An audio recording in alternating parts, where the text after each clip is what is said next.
서브 이슈입니다. 92세 할머니가 살면서 가장 후회했던 점.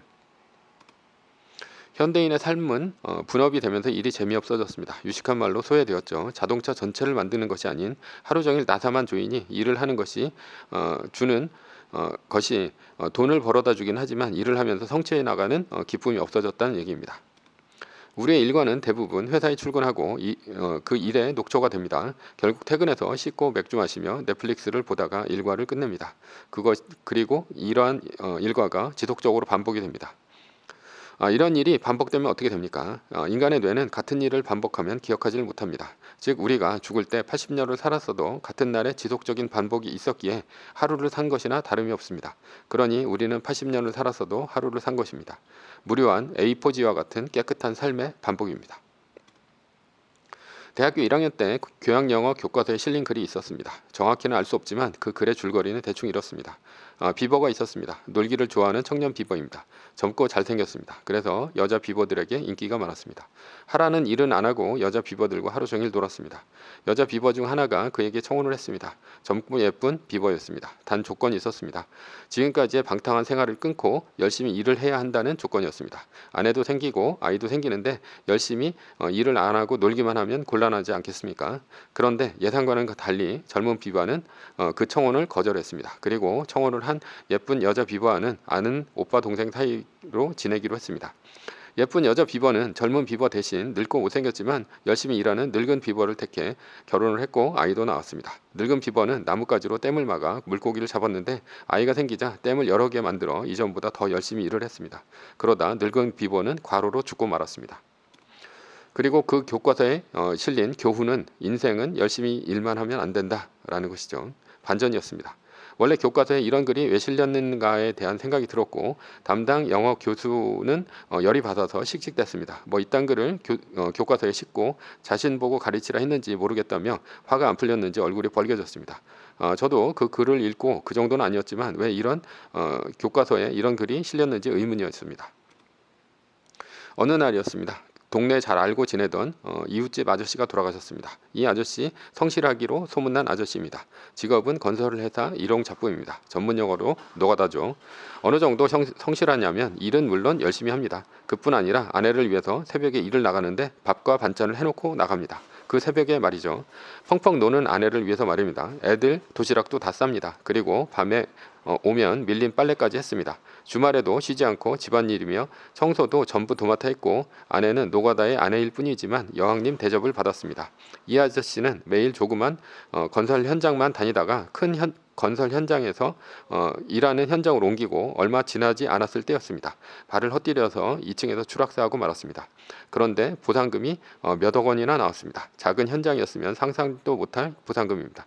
운 좋게 큰 현장으로 옮긴 덕분이었습니다. 문제는 그 다음이었습니다. 그의 아내와 자식들은 아버지가 죽었는데 서로 돈을 더 갖겠다고 싸움이 났습니다. 그것을 보고 교양영어의 늙은 비버가 생각났습니다.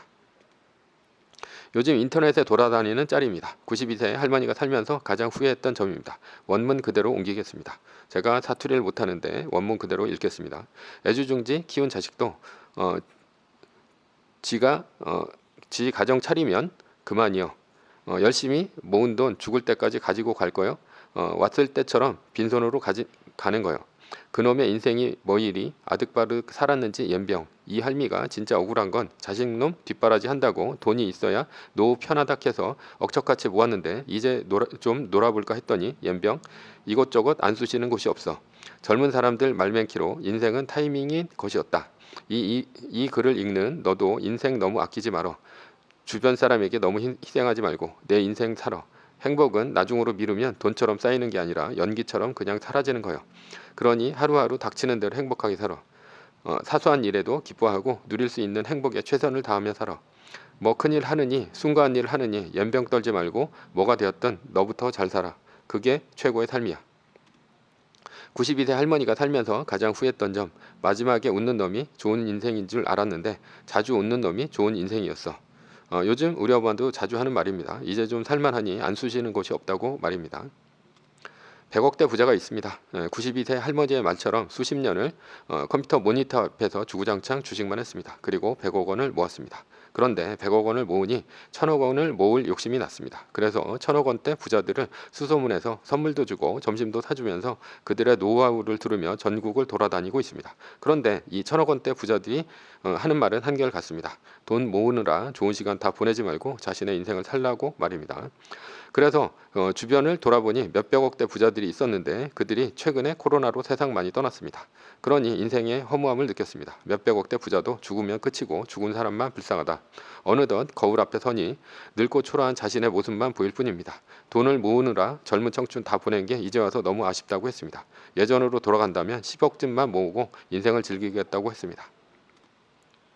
초등학교 때 어느 여름방학이었는데요. 막바지에 다다랐을 때였습니다. 시골을 가느라 어영부영 보내느라 시간 보내고 탐구생활 같은 방학 숙제를 하느라 정신없이 보내다 보니 동네 친구들과 제대로 놀지 못했습니다. 그래서 날짜를 보니 여름방학이 딱 이틀 남았습니다. 그래서 신나게 놀아보려고 동네 공터로 갔습니다. 아무도 없었습니다. 아이들은 한 명도 공터에 없었죠. 돈을 모으다 시간 다 보내면 어느덧 청춘은 가고 인생 막바지에 이런 허탈감이 들지 않을까 생각합니다. 돈이 아무리 많아도 재미가 없는 이유는 무엇입니까? 행복하지 않기 때문이죠. 5만 원짜리 돈다발을 뭉치로 만들어 아무리 굴려도 웃음이 나오지 않습니다. 사람은 인정받으면서 행복을 느낍니다. 그러니 정신을 채우고 몸을 건강히 만드는 것이 중요합니다. 책 많이 읽어 머릿속을 놓는 것이 좋습니다. 재테크뿐 아니라 문학, 철학, 역사 등 인문학 등 폭넓은 지식을 쌓는 것이 좋죠. 책을 읽어야 지식이 쌓이고 지식이 모여 지혜가 되며 현명해집니다. 그래야 사람들이 놀아주고 인정받습니다. 몸은 일단 BMI 정상 범위 내에 안에 들어오게 만들어 놓는 게 좋습니다. 근육 만들라는 소리가 아닙니다. 그래야 늙어서 고혈압, 고지혈증, 당뇨 등 성인병 위험이 덜합니다. 돈 벌고 병 얻어 누워있지 말자는 얘기입니다. 결론입니다. 하루하루 자주 웃으며 살아가자는 얘기입니다.